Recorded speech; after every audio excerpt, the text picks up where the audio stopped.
everybody. Welcome to a Tuesday edition of UGA Sports Live. My name is Radi Nabulsi. I am joined by Jim Donnan and Dayne Young. Jim Donnan is the former Georgia Bulldogs head coach, and the reason everybody stopped tuning in at noon when Kirby was speaking and are tuning in now at 7 when Coach Donnan is speaking. So we're going to get Coach Donnan's thoughts about the second scrimmage and where Georgia is going into 2 weeks out. We're less than 2 weeks away from Georgia football, folks. To me, it seemed like a very fast offseason, but then other offseasons seem like they take 10 years. So I'm just glad we're back to Georgia football.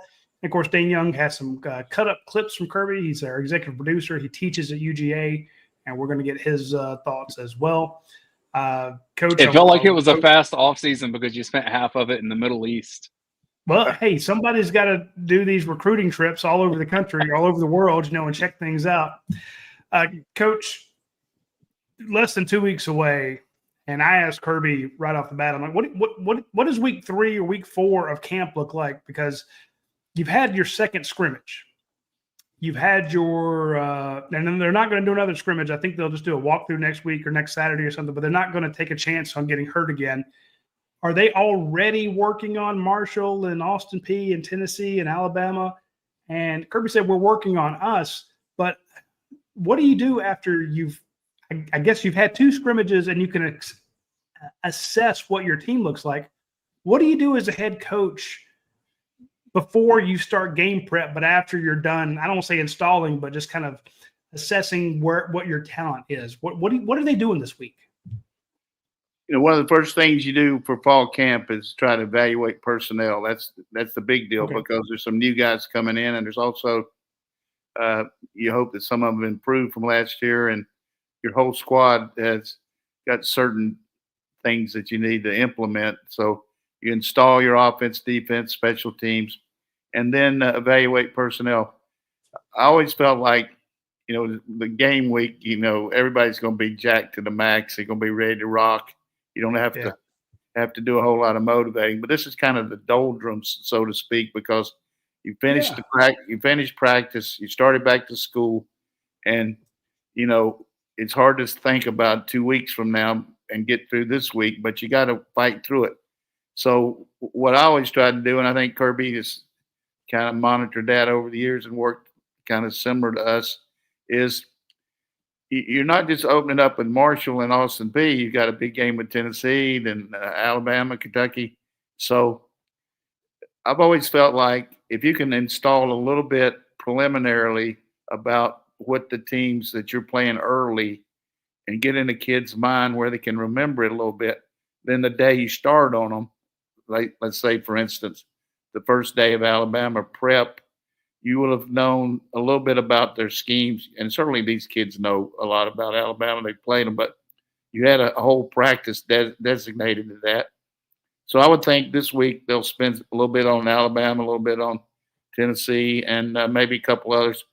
But the number one thing you want to do this week, and people on the show have heard me say forever, and we've chronicled it on this show so many times about what happened last year. You know what won for you last year, and you know what got you beat. And the players, for the most part, understand that. But you've got it on tape, you've got clips, you've got all these different ways. But you want to educate the players, if only and next time. Change those words. So over the years, you say, well, if only we'd have done this. So you're going to talk to, this is the next time. And when you're presented the same challenge and the same kind of ingredients to try to overcome something or make a move during the game, I'm going to be ready to do this because I've learned from my mistakes or I've learned from my success. So we're going to really work hard on the things that got us beat last year, and also reinforce some of the real things that Kirby strives for, special teams, situations, all that. But this is a situation week where you just hone in on a lot of walkthroughs, a lot of tape, and put it in their memory bank because, you watch a game on pros, college, anything, and you say, why did that guy do that? And you just never know how somebody's going to react. But with the advent of all the people like Dayne and you that have all these tapes and everything, they've got gobs of situational things that have happened not only to our team, but other teams in the country.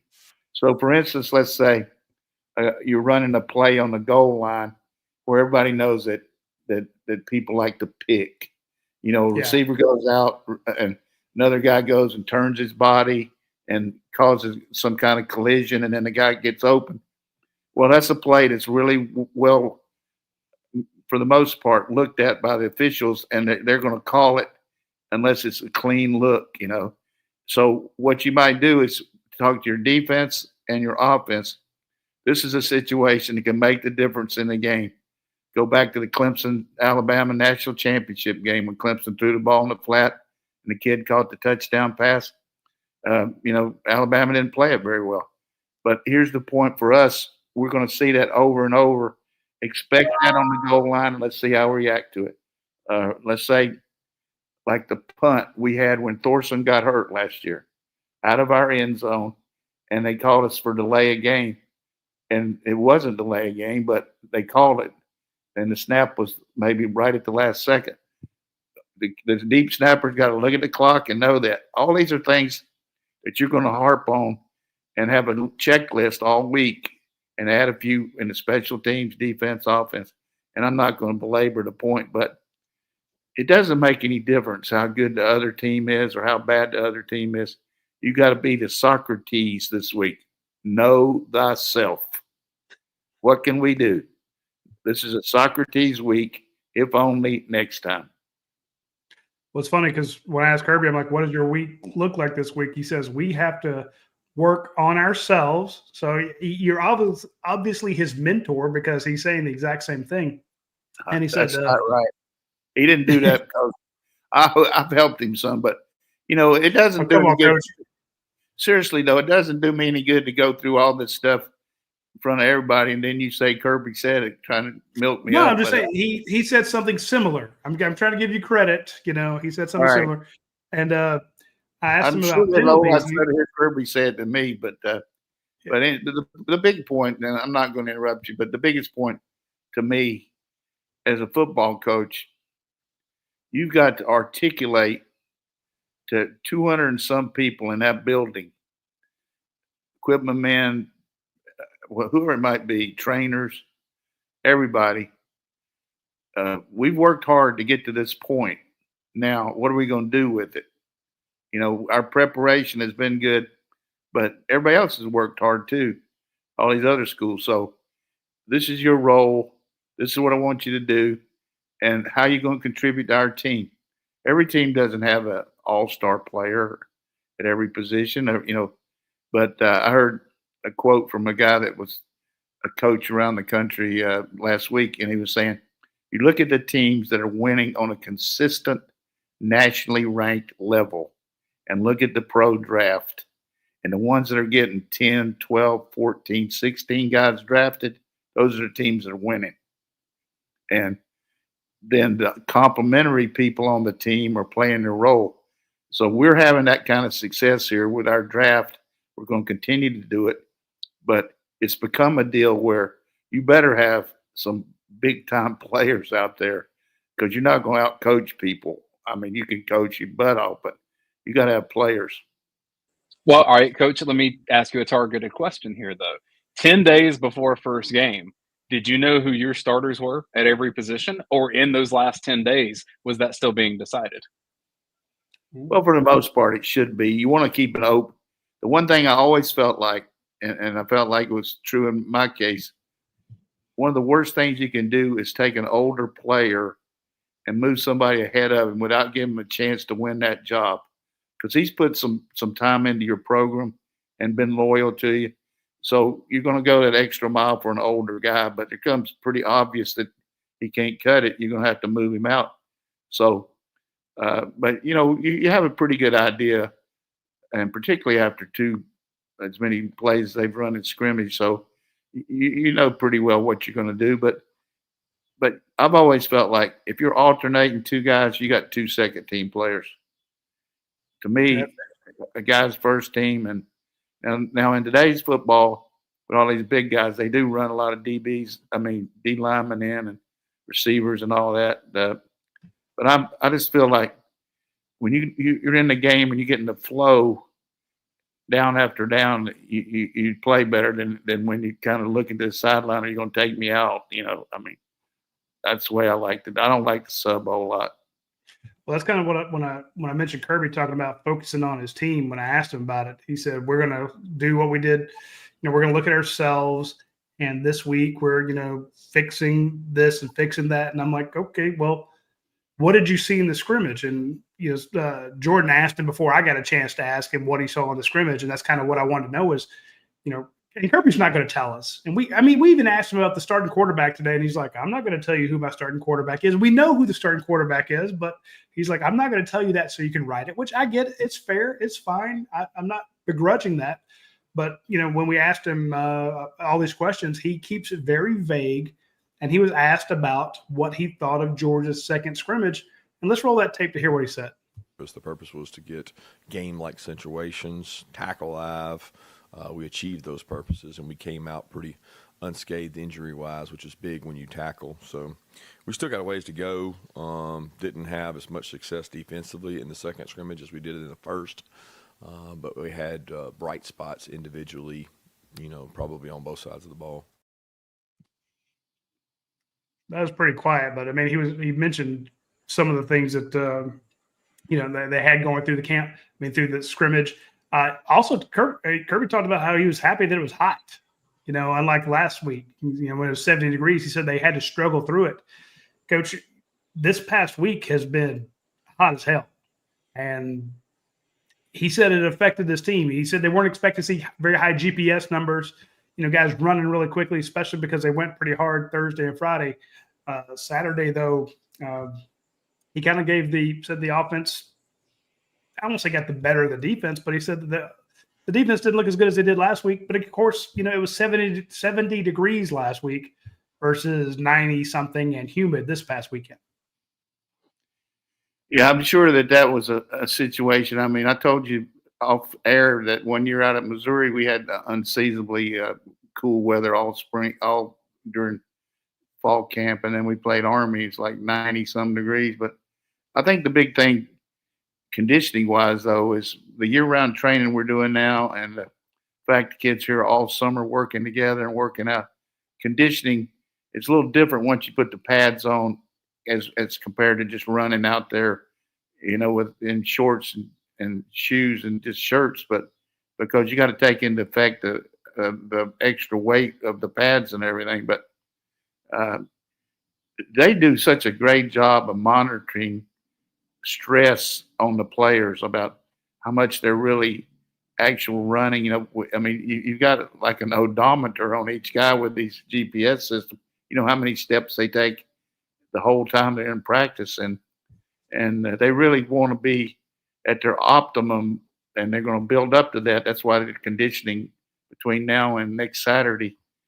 Normally in a game week, Thursday and Friday, you wouldn't practice like we did before the scrimmage, like you were saying. They went at it pretty hard Thursday and Friday because they weren't worried about playing an opponent. So you're probably not going to get as much kids be quite as rested going into it. But we've got an unbelievable strategy for getting our guys ready. We've talked about it for fans that listen to our show. Thursday after practice, they have those people come over there and massage the specialists, and work on their legs. And they do. They really want them fresh, and what a success rate they've had. I mean, it's it's like so many people watch the show. You're authority on your job. I mean, the Kirby's got these people looking at all the different ways that what they're eating, how much they're sleeping. They got sleep monitors on them. I mean, we do everything. Now, one of the questions I thought was very interesting was from Seth. He was talking about the middle eight of the games. And, he asked him about the middle eight and, mentioned the Notre Dame game. And in the middle of that sentence, Kirby goes, nightmare, talking about the middle eight. And you've talked about it a little bit, but Kirby also mentioned that, there's the explosive plays. And he mentioned 3 or 4 other categories that determine the outcome of a game. And then he said, look, if you look at these, if you graph these, the middle eight, who had the most explosive plays, who had the biggest runs, who had the most havoc plays in the backfield, these all mimic who won or lost the game. So you could look at the middle eight, you could look at havoc plays, you could look at the explosive plays, turnovers. These all indicate who won the game. And I just thought it was a very interesting take on the middle eight. And it's one of the things that the film they're looking at. Let's go ahead and play what Kirby Smart said about the middle eight. You're trying to double possession people. It's why a lot of people defer in the first half to get a double possession. It's a lot of strategy in it. There's a lot more people going for it on fourth down, closer to half to keep somebody from getting an extra possession. But we look at it, we study it, we try to attack it the right way. We historically have been really good at that, and probably the worst we've ever been at it was the Notre Dame. We've never been outscored that much in that period without touching the ball. I'm just thinking, Coach, that sounds like one of those things that when this is the week where, like you were saying, you show them what's happened in the past. Here is where we're going to refine this. We're no longer looking at the right tackle or right guards spot, the star spot as much as we were. Let's work on scenarios. And here is a scenario that we dealt with last year, what worked for us and what didn't, just like you were saying earlier. And I think that Kirby doesn't really get animated in press conferences, but he was kind of, I don't say geeked up a little bit at talking about the middle eight. Well, from that standpoint, middle eight's the last four of the first half, the first four of the second half. And, everybody at this point it likes to defer, so you get the ball the first possession of the second half. But if you can use your timeouts, maybe get an extra possession at the end of the first half if you got them backed up. But just for instance, the Notre Dame game, one of the things he'll be talking to our team about is, look, if you're backed up, you really want to be very aware of protecting the ball and particularly quarterback, and understand that not only what can happen, but show them what happened. And that was big for the game. And then talk about on the kickoff team, which we've been tremendous on kickoff and punt return. What happens when you get caught out of your lane and been used to the kicker kicking it out of the end zone all the time? You better stay in your lane and do what you're supposed to. One or two guys relax, and the game was essentially being put close to ice after that kickoff return. But I think from the standpoint of middle eight, there's all kind of scenarios in the game. Everybody talks about we need to get off to a better start. Well, sometimes you don't start well and you win. Sometimes you start well and you lose. So, but I will say this, and this is 80-year-old coach talking about it. Most games are lost; they're not won. I mean, you lose games more than you win them. And what happens at turnovers, missed assignments, penalties, lost yardage plays, they all add up. And if you're having a lot of those and you're not a disciplined team, you're going to lose. I mean, you're not going to be a team that wins most of your games. You're going to lose because all those things add up. I was talking to a young man the other day about he's on a special team at a high school. I said, do you realize how important it is as a cover guy? If your guy can kick the ball 40 yards and you go down there and do a good job and get the guy and hold them to no return or 2 or 3 yards, that's almost 4 first downs. And realistically, that's what it is as compared to the guy running it back 20. But I know people don't want to get into a lot of philosophy here, but let's get more into these questions. But I just think all teams at this point are equal, and the way you put your team together is based on anything else. What gives us the best chance to have an opportunity to be competitive? If that means using more of our good players on special teams, if that means changing a little bit on this or that. But every year you better react and do things accordingly, not only because of your team, but the teams you're playing. And I think a tremendous example of that last year was Ole Miss. And I know Lane Kiffin gets a lot of stuff back and forth, but they put an inordinate amount of time on working on Georgia after the butt whipping we gave them 2 years ago, on personnel, on playing our schemes, on protecting their quarterback, and understanding it doesn't make any difference what our plays are. Our players better be better at executing and doing things. and they did a great job against us. I mean, that was good coaching by Lane and his staff.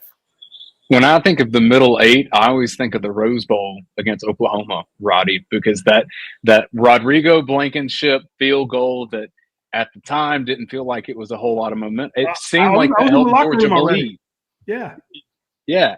But that I mean, from a numbers standpoint, it obviously helped Georgia to get to where it got to. But Coach, the middle eight to me always seems about belief that everything is still within reach at that Still point. got timing. I never forget. I was talking to Cheney, the offensive coordinator, and for fans that don't remember, OU situation, it was kind of funky there. But anyhow, I said, you were already coming down to the front from the press box. What did they do? He said, we know the play we want to run when we want to try to set up a field goal. All our players would have known it, whether I called it or not. And that might have been one of Kirby's offensive plays he called. So really, we threw the ball in the flat there and got it up there, and then Rodrigo made it. But to this day, Baker Mayfield talks about the end of that first half, about Oklahoma was on a complete roll, man. Unbelievable roll. And he's walking off the field, shaking his arms like he's, the man. And all of a sudden, Rodrigo's knocking down a 50-something yarder. And as Dayne, as you said, all of a sudden it was about belief. It's like, wait a minute. Well, and it was mathing. And then it was inexplicably, I don't know what OU was trying to do on offense in the third quarter, but I was glad they were taking a vacation on it. But and then we just ran the ball like we were on fire. But that was a tremendous job of adjusting by us, and really poor job by Oklahoma second half of getting away from their what we call stick to your knitting, so to speak. They got away from it. Well, Coach, you talk about special teams. The Blankenship kick, one, that's a super impressive kick in that moment from that guy, walk on. But what set that up? Tay Crowder set that up, who had barely played at Georgia at that point. Yeah, that unbelievable play by Tay. And, was the guy offside in the championship game? Up for debate, I believe. Oh. Come on, Coach. It's late at night. I'm trying to keep my dinner down. You're killing me. But to your point, that's the exact opposite happened in that Notre Dame game when Kirby Smart actually came and said that was the worst they've ever had in that middle eight, because you thought, okay, well, this is Gunnar Stockton's first start. It's he had a bad play there. Then all of a sudden they've scored, and he says, look, we were down without even touching the ball. Right. You're right. So I think that's what they work on this week, right? That's a good example of losing the game. We lost it. Yeah. Look at 3 plays. The guy coming off the edge and the kid that transferred to Mississippi State missing the block, and we fumble going in. Then the sack on Gunner for a strip sack. And then those 3 plays, and in a tight fit game. And you talk to a Notre Dame coach. If they're getting ready for the game and getting their game plan, say, look, this is a really good team, and we're going to have to get some help from them. They got some help. Yeah. That was the way it hurt. Very, very true there.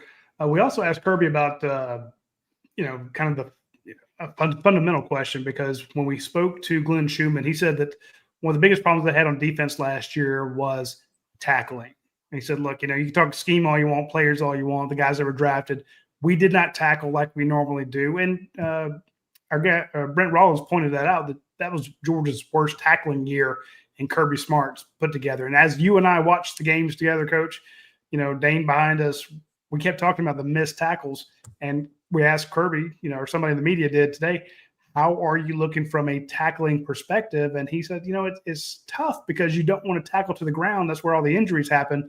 But at the same time, if you don't tackle to the ground, you're going to miss tackles. But he said, we're not as good as we want to be. And I'm just curious, is that coach speak, or does he – because I don't think Kirby would ever be satisfied from a tackling standpoint. But at the same time, they came out of that scrimmage pretty unscathed. Yeah, Coach, how do you work it's a real paradox. To be you just can't tackle unless you tackle. But there's a lot of ways to practice it without hitting the ground, and they got those mats that they fall on and all that. But it's still, you got to have the want to, and you got to have the technique, and you got to have the angles, and you got to know where the guy's coming from, and it's all coaching. But it is a game of blocking and tackling and open field. For instance, KJ Bolin makes that play on third down in the open field to make sure that Texas had to kick a field goal. And then Lucky makes the tackle in the open field on that guy on the interception. Either one of those plays, you miss it, and we're in trouble. So, and you can talk about that all day, but open field tackling and open field running is something that we got to get better at, because we didn't make a lot of people miss us last year. We had the least explosive plays that I can remember since Kirby, since maybe the first year. I mean, I love me some 30-yard gains and some 50-yard touchdown passes and 20-yard deal where a guy misses a tackle. And so we didn't – if you look at our MO last year, it wasn't that. But we also, on a counterbalance, we missed a lot of those too. Go back to the Clemson game. A lot of explosive plays, not many missed tackles, a lot of lost yardage plays. We're playing the head of the sticks the whole game. And we look like a Georgia team as much as any game we played. And hopefully that's what we're going to do this year. Yeah, I'm just looking real quick. Georgia was last in the conference in rushing plays of over 20 yards. So that is and we asked Mike Bowe about it, and he said, we need to be more efficient in our runs. I think you're right, Coach, about looking for those explosive plays. And there were a number of times where you saw a Georgia guy lined up to make a tackle, and all of a sudden, you know, there's a Kentucky guy or a Auburn guy or a Georgia Tech guy getting past him. And it's like, this just doesn't feel right. Now, this season, we're hearing all the right things. I'm very optimistic. I know it's a rough schedule, but that preseason optimism, Coach, is sneaking in on me. I'm getting a little excited. You know me, I'm the most dour guy when they're about to kick off. Yeah, I mean, it's easy to say, well, why don't you tackle better? But, I mean, at the same time, these guys are on scholarship, and they're going to try to make you miss too. So yeah. I'm okay with a missed tackle when a guy just takes a bad step or angle, and, you know. But when you got a chance to wrap a guy up and put him back, I mean, there's a lot of difference between a 3-yard loss and a 2-yard gain. You know what I mean? So you got to get him on the ground in the backfield. And the other thing that we've always been real good at with our speed and quickness is swarming the ball. And I like to see all those hats around the ball and put them on the ground. Coach, I know you were a quarterback and a punter, but did you ever, maybe a punt return or interception or something, did you ever have to lay the wood on somebody? You know, of all the things you could ask me to embarrass me, one of the most embarrassing things that ever happened to me, and because it was chronicled back in the old days, and they had these time-lapse photography that they'd put in the Raleigh paper or the Charlotte paper, and they'd show you kicking, and then the guy catching it, then the guy running, and then, you know, like 1, 2, 3, 4. Well, when they opened up the stadium, the new stadium in Raleigh, I kicked the ball 68 yards, one of the largest punt I've ever made. And then this Bryant kid from South Carolina returned it. He picked it up on the 2, which you shouldn't do, you know, I mean, inside the 10, turned it around. Our whole team missed him. It's me and him in the open field, and he just pulled my pants down. I mean, it was embarrassing. So a couple of my buddies that were defensive backs, you know, they busted me all. We won the game, so you can laugh about it. But they said, hey, come over here a couple of times, you know, during the next couple of weeks, and we'll do a couple of drills. And, you know, I wasn't a real physical guy, but I made sure the next time I was between him and the goal line, I was at least going to at least bite him or kick him or get him down, because that was terrible that I missed that tackle. But oh man, I didn't mean to bring up bad memories. But interceptions, I don't think I ever had a pick go all the way or had to tackle a guy. But that one punt will live in my mind forever. But yeah, that was terrible. How'd you like your boy Stetson Bennett, who threw a interception to a zero technique, who got blocked like hell. But then, hey, you also threw the game winner, Coach. I tell you, Stetson's on fire. I promise you that anybody that thinks that guy can't play, I mean, you pass for 300 yards in an NFL game, I don't care where they're playing it. And you're playing, very impressive. I got to think with Jimmy Garoppolo making so much money that they got to look hard whether they keep Garoppolo or Stetson, because he's a winner, man. I mean, he can do it, and perfect offense the way they run all that stuff. And wouldn't that be awesome to have two Georgia quarterbacks in one team? I love it. We're going to talk a little bit about the playoffs and some other stuff real quick, but I do need to mention right off the bat our friends at Athens Ford, huge supporters of UGA Sports. They're a big reason that we're able to stay on the air. They're a big reason we're able to bring you the Georgia Watch Along show. We will have that for the Marshall game. Coach will be joining us. We'll do it from his house. We'll be doing live commentary during the Marshall game. You can watch Marshall on your big screen TV and then have us on a side screen, thanks to the good folks at Athens Ford. Right now, they've got the 2025 Ford F-150s for $15,000 off MSRP. That's the 2025s. They've got the 2025 Ford F-150s, the XLT and the STX for $12,000 off. So you get the 302A crew cab for $15,000 off. If you want the XLT, $12,000 off. Fantastic deals on the best-selling Ford truck, or best-selling truck, in America. Not just the best-selling Ford truck, the best-selling truck, the Ford F-150. I've driven them. I love them. You can't get a better truck in the world than the Ford F-150. I was in Egypt as Dayne was teasing me, and the folks over there, if they see one going down the road, which there's not that many of them, they ooh and ah, and just their eyes bug out when they see one, because they're rare over there, and everybody knows it's such a good truck. So check them out when you get a chance. I also want to mention our friend Andy Ludecki at myperfectfranchise.net. This is, if you're new to the show, if you haven't been watching in the past, I want you to understand that when I mentioned myperfectfranchise.net, I'm talking about a company who helps you get into the right franchise. Andy represents over 3,000 different franchises. So if you go to him and say, look, I've got 48 cents and a stale cup of coffee, he's going to be able to find you a franchise. Or you can say, look, I have $300,000 and all the time in the world, he's going to find you a franchise. So somewhere in between there is where most of us fall. And if you talk to Andy Ludecki, he can get you into the right place. You can say, hey, I love the idea of owning a roofing company, but I'm scared of heights. Well, he can handle that. He can say, look, I like the idea of having a restaurant. He can handle that. I like the idea of having insurance. Whatever you want to do, Andy can get you into the right place, and it doesn't cost you a dime. So reach out to Andy Ludecki at myperfectfranchise.net. It doesn't cost you anything, and you'll be glad you did so. I have two kind of stories around college football that I want to run by Coach. The first, Kirby Smart was asked about today. There were some reports that the Big Ten is already pondering playoff expansion, increasing more automatic qualifiers.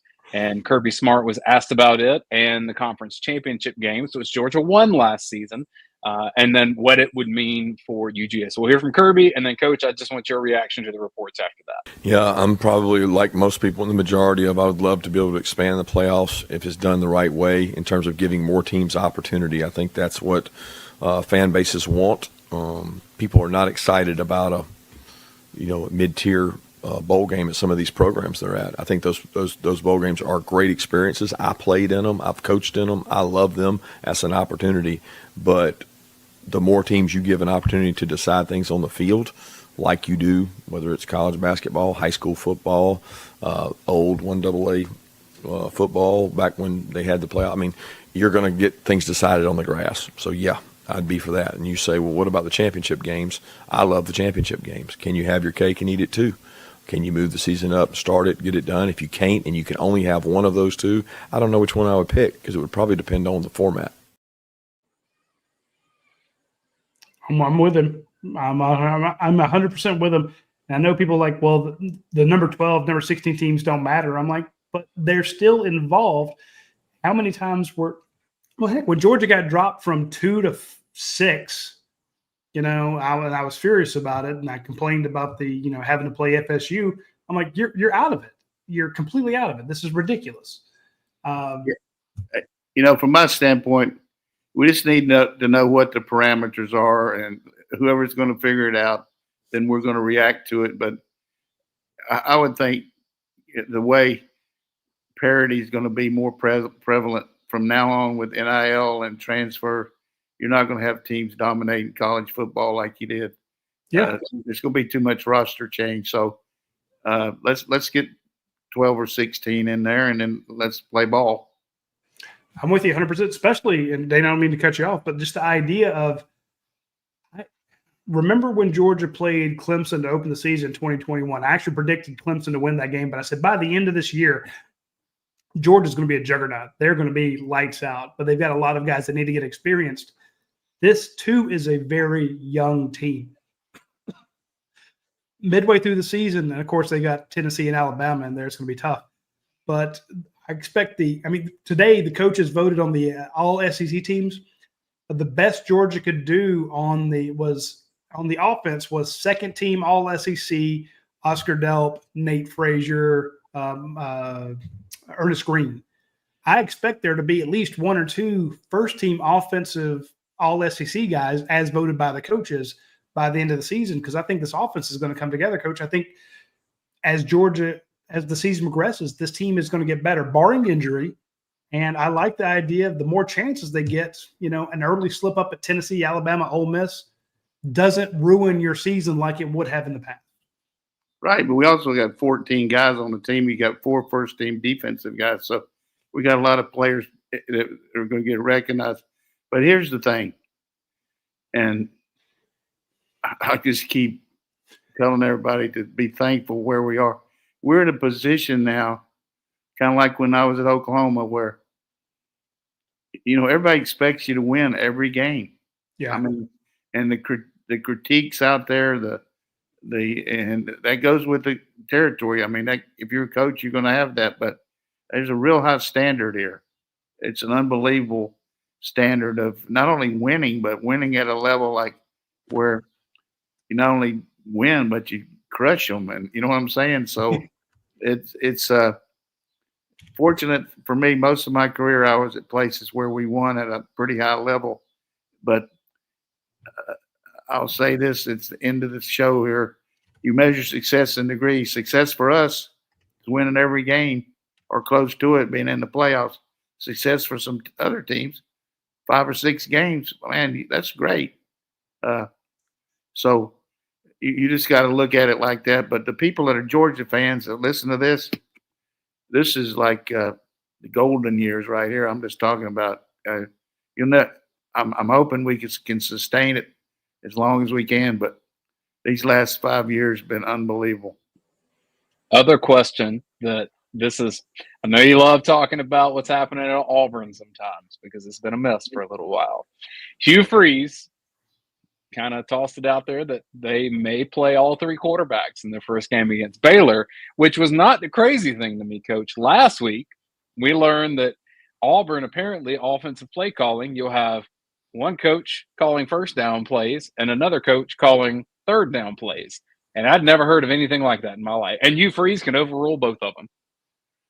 And if they win, Hugh Freeze called the plays. If they lost, the other guys did. I mean, well, I like it. The fact that he's going to play 3 quarterbacks, that means he's going to let Juan Daniel's son play, who everybody in Georgia knows. Juan played for me, and his son played at Stanford last couple of years. Had an unbelievable career out there, and he transferred to Auburn with the idea that he was going to have a chance to compete for the starting job. But they've got that kid that transferred from OU, Jackson Arnold, who is, a good quarterback. But, hey, they could play 3. Who knows? But he's just throwing that out to Baylor so they have to work on everything. Tough. That's a tough-ass opening game. Go out to Baylor. Play that Dave Aranda, the head coach, who's a tremendous defensive coach who was at LSU when they won the national championship. But, Auburn is – to me, Auburn's kind of on Tulsa time. They're living on Tulsa time. I mean, they could be maybe not. They've gotten some players in there, but they gotta find a way to avoid losing as much as win. I mean, they had OU beat last year. and they called it a stupid play and threw a pick for 6. But you know how much time I'm going to waste on Auburn, about how long it takes for me to drop some water through my hand and it hits the bottom of the ground. So I could give a rat's ass what happens to Auburn. I'll wrap with a couple questions from the Dogman, and we'll get out of here. From Billy Zane, Coach, with respect to your other former team, seems like Georgia has a couple of weeks to get its act together before SEC play with a lighter schedule to open. Does that change how the end of fall camp would go when you know it's not some big marquee first game? Well, you know, it's kind of a situation where you know you're going against Clemson. You got to kind of monitor your, you know, how much you go against the good against good, because you need to go a little bit more, because you know you're going to get that kind of resistance when you play the other team. But maybe you can spend a little more time with the second, third, and fourth units. But you don't want to take this Marshall game for granted. I'm just going to say it has nothing to do with my affiliation with them. It would be if I didn't know anybody up there. But they got a completely new coaching staff, a completely new roster. So we got no benefit of the scouting here. So they could come out and something completely different than what we planned they might be doing based on their coordinators. And you can look bad there sometime. I mean, even the great teams can get outfoxed just because of something funky happening. But you're not going to win games on trick plays and stuff like that. But you might make your team look bad. So I worry about that. And then we always talk about on the Watch Along show, when you play a team that you vastly outman, what you got to do the week of practice is practice hard and be ready and sell your players on the fact these second, third team guys deserve a chance. So make sure we prepare right. But I like the way the schedule sets up to build some depth, because we got some question marks. Got to find a safety come in there. We need a couple linemen, these receivers coming around. Hopefully the backup quarterback can get some more reps too. But it's a good schedule from that standpoint. From PA Dog 610, a lot of people talk about potential weaknesses of the team. Coach Donnan, what's Georgia's greatest strength for this 2025 team? I just think the collective grouping of players that, number one, we got some good kids. You can't win with bums. You can't win with turds. We got some really good kids on this program, in this program. We got a cohesive coaching staff that's been enhanced by some great additions to give us some more analysts and people working with the second and third groups. And they have a sense of pride about wearing the G, and about, even though they won the championship last year and it was awesome, you know, they're used to being in the playoffs and going further, and they really have really worked hard, and we're pretty fresh. And you know, we're not reading a lot of stuff about people losing a guy or doing that. So it's nothing like, to me, and I always, it comes to a point where it just can't be you going to work and you don't feel good about it and all that. To me, from our standpoint, I really think these guys, even though practice is hard enough, I just believe they can't wait to get out there and strut their stuff. I just feel like this group has just got that kind of it factor that they're going to show everybody. Georgia's not only back, but they're going to be big time. I agree. When you look at go watch the interview today, folks, with Justin Williams. This is a guy you should be excited about. Watch Chris Cole. You know, watch Nate Frazier. The great story that Jed did on Nate Frazier. You know, watch Gunnar Stockton. These are kids that are easy to root for. I know it's tough to have loyalty during the NIL era, you know, and the transfer portal era, but you're going to like these kids. They're going to be easy to root for. You're going to be changing out some of those jerseys. I did get an email question, Coach, and I'll get this one to you. We can finish with this one from Jacob Hawk. He says, when coaching from the booth, what did you look for, or what did your coaches look for when they relay information to the field? I'm in my first year coaching high school football, and I've been stationed in the coach's booth. I'm interested to know what information you found valuable from your assistant coaches in the booth, and what valuable information you relayed to the field when you were the coach in the booth. You got to coach the coaches right there, Jacob. You got to, each guy has an assignment. I mean, if you got 3 guys in the box on offense or 3 on the defense, they all can't be watching you got to have somebody watching something specifically. And we have a guy watching on the sideline, the guy that's closest to you, one of your line coaches is watching the side closest to the bench, and then the other guy's watching the other people on the field. And then up in the box, you got somebody watching the interior to see what happens. You know, when the ball snapped, he's going to chart what the 5 people did inside, and then you got a guy watching the secondary to see what they did. The thing that helped me in coaching that I learned early on is have your players do a job. They just can't be down there cheering and waving towels and all that bullshit. If you're a wide receiver, your job is to watch if let's say Roddy's a Z and Dayne's a X, you're in charge of the Z, watching what the defensive back played on that play and what kind of technique he had. So how was he on press coverage? Did he use his hands right? What did he do? And then talk to the receiver when they come out. Players can help coach like that. Here's the point, and then we'll get back to the box. There's going to come a time in a game where that flanker's got to beat that wide receiver on a fade route or a slant, and he's got to know what's the best technique to use. And you're going to know that by the way he's played you throughout the game and some ideas about what your fellow players can help you with. But as far as in the box, I'm talking a lot here to Jake. The number one thing that I feel like is the guy that's calling the plays needs to have an empty line there where nobody's talking but him, and so he can really converse to the whoever's signaling the play and have a good feel of thought about what the play call is, but be able to see the whole field. So what I always want to know right away after the play's over, you got a guy in charge of down and distance. So he's telling me right away, if did we gain 5 yards or 6 yards or 8 yards? I don't want to be looking at that. He's going to say 2nd 4. You know, that's what he's going to say. So I know it. And I've already thought about what I'm going to call because I think the play's going to work anyhow. But if it didn't, so you want to know the down and distance, number one. You also want to know their personnel.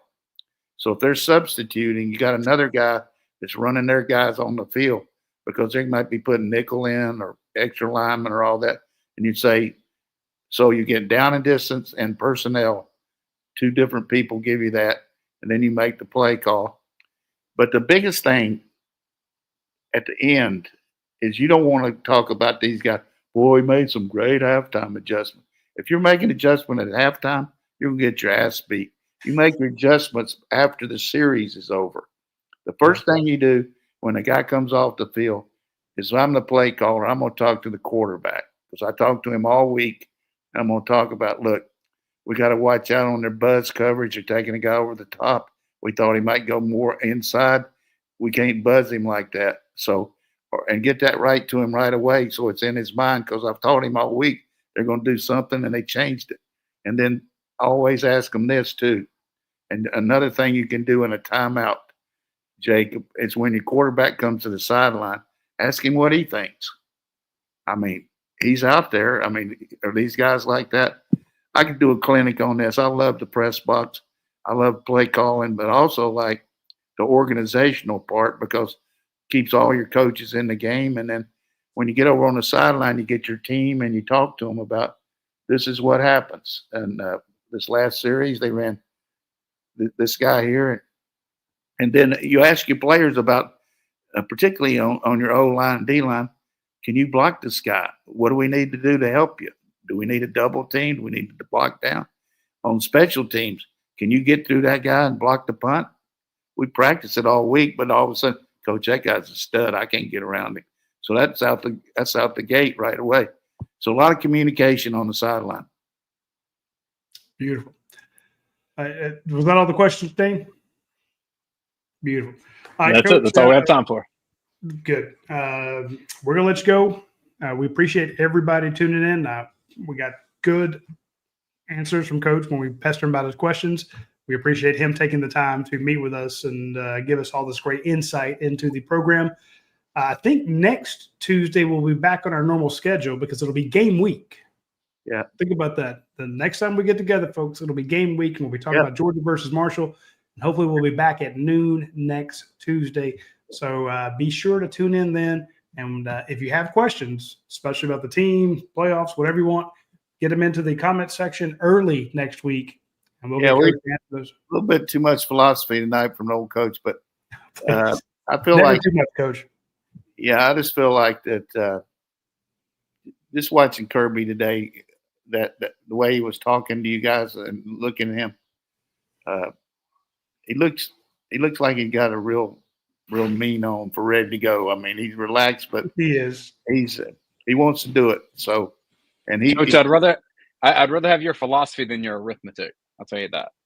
well, that's true. I'm not real good, but I do feel like, from my standpoint, and everybody else, I feel a little stronger. So I'm on my way back a little bit. So maybe by middle of the season I can talk to you without these glasses on. But Don't worry about it. But, I think you look cool, Coach.